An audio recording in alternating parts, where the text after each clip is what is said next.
नमस्कार, good morning. और आज हम पहुंच चुके हैं चिल्लरखाल में दगड़िया। और आजकल मेरे ख्याल से 2 दिन लग गए, सुना मैंने, क्योंकि हमें वहाँ के बारे में जानकारी नहीं है, बट मैंने किसी के माध्यम से सुना कि वहाँ पर क्या करना चाहो। बिष्ट जी, सबसे पहले तो आपका आभार सहित धन्यवाद कि आप लगातार एक क्रांतिकारी योद्धा की तरह इस आंदोलन से जुड़े हुए हैं और इस आंदोलन की पूरी पृष्ठभूमि को आप लोगों के सामने रख रहे हैं। अभी अभी जो ताज़ा देखने को मिल रहा है, वाणिज्यिक जो व्यापारिक गाड़ियां हैं, छोटे हाथी वगैरह, उन पर तो पूर्ण रूप से विराम लग गया है। अब जब विराम लग गया तो जो छोटे मोटे दाएं बाएं से जो रास्ते थे, लोग वहां से आना जाना शुरू कर दिया।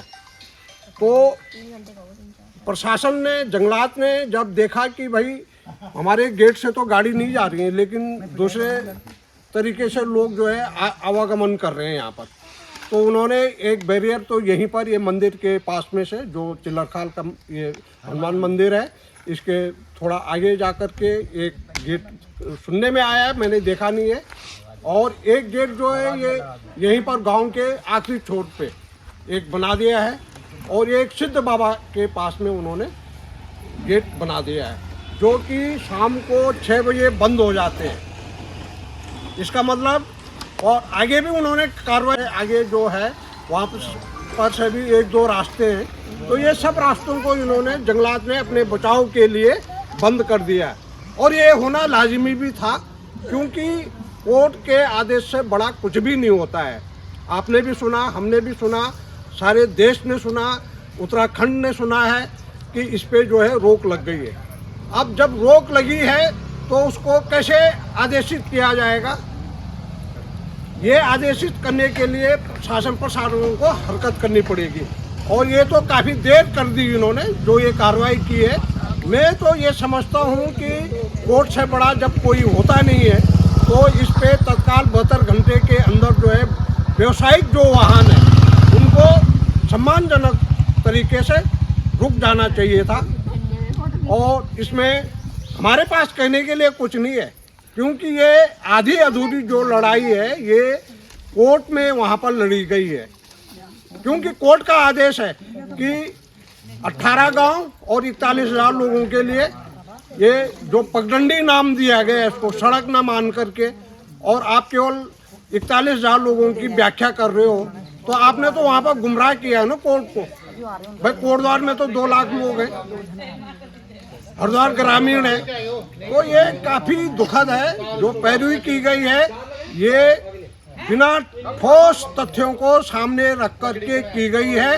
केवल हमारे को, आप ये सोच लीजिए कि केवल सरकार का ये एक मकसद था कि ये हम घोषणा करेंगे और आंदोलन खत्म हो जाएगा, लेकिन आंदोलन तो खत्म नहीं हुआ, क्योंकि हमें तो पता लग गया कि आपने एक छोटी सी रोक हटाई और बहुत बड़ी रुकावट आपने खड़ी कर दी है। और जैसे कि मैंने परसों भी बोला है कि आप लोगों ने हमें कैदी बना दिया है। कैदी इसलिए बोल रहा हूँ, परसों भी बोला है, आज फिर बोल रहा हूँ कि आपने इस रोड पे जगह जगह गेट लगा दिए हैं, और उन गेटों पर आप रात को तालाबंदी कर रहे हो, ताकि कोई भी, भाई हमारा कोई आदमी यहाँ से हरिद्वार गया है, देहरादून गया है, कहीं जा रहा है, वो रात को वापस इस रास्ते से आ रहा है, तो वो कैसे आएगा? उसकी गाड़ी कैसे आएगी? ये बहुत अहम सवाल है। तो हमारे जो जनप्रतिनिधि हैं, हमारी माननीय विधायक और सांसद महोदय, इस किल्लत को जो उन्होंने खड़ी की है उनके द्वारा की गई, इसलिए बोल रहा हूँ कि उन्होंने पैरवी कार, जो उनके वकील थे, उनको उन्होंने सही तथ्य सामने रखने के लिए नहीं दिए, और इसलिए ये आज जो दिन देखना पड़ रहा है वो उन्होंने दिखाए हैं। ये सीधा मैं कह रहा हूँ कि ये हमारे जनप्रतिनिधियों की कमी के कारण हुआ है। अगर उनकी कमी नहीं होती तो हमारा रोड खुला होता, ये बन चुका होता। सारा जो है आक्रमणीयता उनकी है। आपने जो प्रश्न पूछा है कि जीएमओ कॉमर्शियल वाहन नहीं है,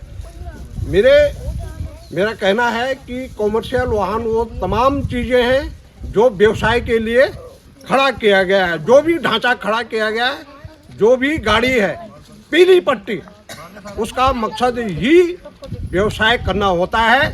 ये व्याख्या को हमारे जनप्रतिनिधियों ने दरकिनार रद्दी की टोकरी में डाल दिया है। एक तरफ तो वो छोटे हाथी जो 407 है, बहुत कम माल उसमें जाता है।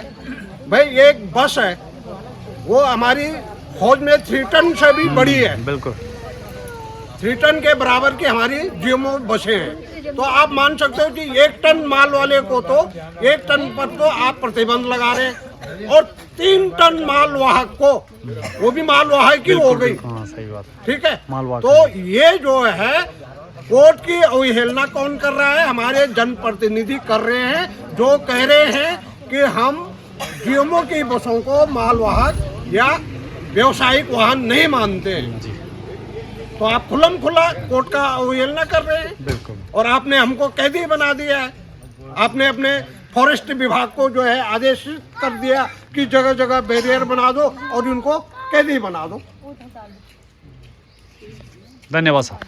जय हिंद, जय भारत, जय उत्तराखंड।